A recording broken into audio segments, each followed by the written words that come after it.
Magandang umaga, kumusta po? Narito po ulit ang update natin para sa lagay ng ating panahon. Ngayong umaga po ng February 18, 2024 na kung saan sa ngayon po ay nananatili na walang anumang sama ng panahon sa loob at labas ng ating area of responsibility. Easterlies pa rin ang hangin na umiihip po dito sa ating bansa. Hanggang next week po ay easterlies o mainit na hangin ang iihip po dito sa ating bansa mahigit isang linggo po na walang amihan.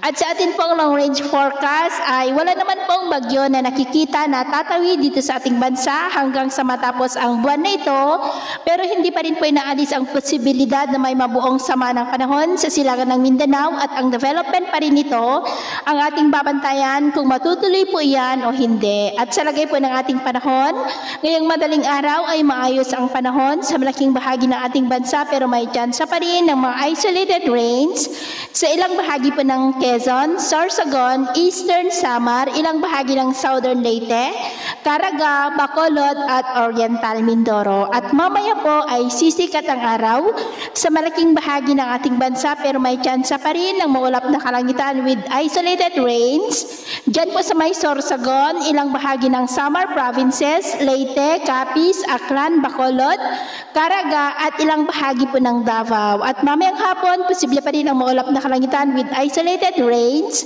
sa ilang bahagi po ng Bicol region, ilang bahagi lamang ng Kabisayaan at sa mas malaking bahagi ng Mindanao. Kaya kung lalabas po tayo sa ating mga tahanan ay ugaliin po natin lagi ang magdala ng kahit anong panangga natin sa init ng araw at proteksyon na rin po sa mga biglaang buhos ng ulan. At sa atin naman pong mga baybayin, wala naman po tayong nakataasan namang gale warning signals pero iba yung pag-iingat lamang po kung papalaot tayo para po mas makaiwas sa mga sakunang pangkaragatan. So yun po ng latest update natin sa araw na ito.